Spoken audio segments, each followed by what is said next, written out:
shacabka ku dhaqan deegaanka ay degan yihiin dadka barakacayaasha ee aadan saleebaan ee waqooyiga bariya magaalada Burco ayaa dibadbax cabasho ka dhigay xarunta looga arrimiyo deegaankaasi. bulshada banaanbaxaysay ayaa isugu jiray dadkii hore u deganaa deegaankaasi iyo qoysas badan oo kamid ah xoolo dhaqatadii ay Caydhaysay abaartii soo martay Somaliland. qaar kamid ah dibadbaxayaasha oo la hadlay warfidiyeenada ayaa ku eedeeyay duqa degmada Burco inuu xayiraad saaray gargaar loo waday dadka deegaanka aadan saleebaan, waxaanay ugu baaqeen xukuumadda Somaliland inay soo farageliso xaaladda ka taagan deegaankaasi isla markaana aan lagu degdegin xilka qaadista gudoomiyaha deegaanka aadan saleebaan Mukhtaar Axmed Cali oo ay sheegeen inuu horumar weyn ka sameeyay deegaankaasi. anagoo xaafadda aadan saleebaan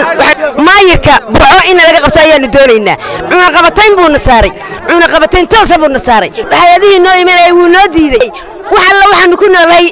ma jirto. xaafadda aadan saleebaan waxaanu ka cabaynaa maayirka anagu wadooyin ma lihin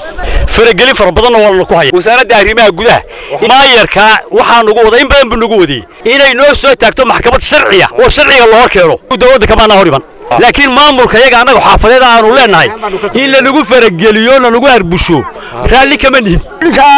maayirka caawimadii masaakiinta la siiyay uu ka xayiray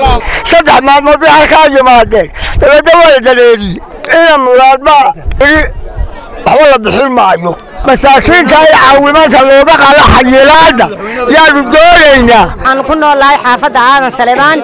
anagu waxaanu doonaynaa gudoomiyaha iyagii hore ee maamuli jiray waxaanu dawladda ka codsanaynaa madaxweynaha iyaga Muuse Biixi in looga qaado xayiraada caawimada yar ee nala siiyo naga xayiray ma ina muraad aniga ka codsanaya dawladda Somaliland ama maayirka xanimaya marba caawimada aadan saleebaan loo siido inuu xayiraad horta ka qaado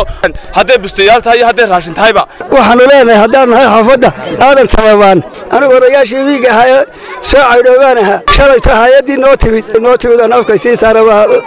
laadna lagaga dhufto ina muraad ee xogayaa inay xayiraadda nooga qaado gargaarka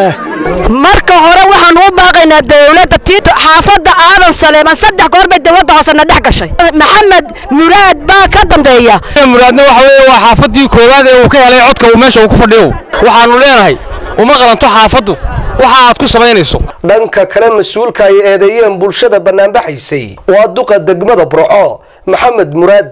ayaan kula xiriiray telefoonka gacanta isagoo ku sugan magaalada Hargeysa ee caasimadda Somaliland waxaanu iska fogeeyay eedaha loo jeediyay isagoo sheegay in la hakiyay gargaar kooban oo la gaarsiinayay deegaankaasi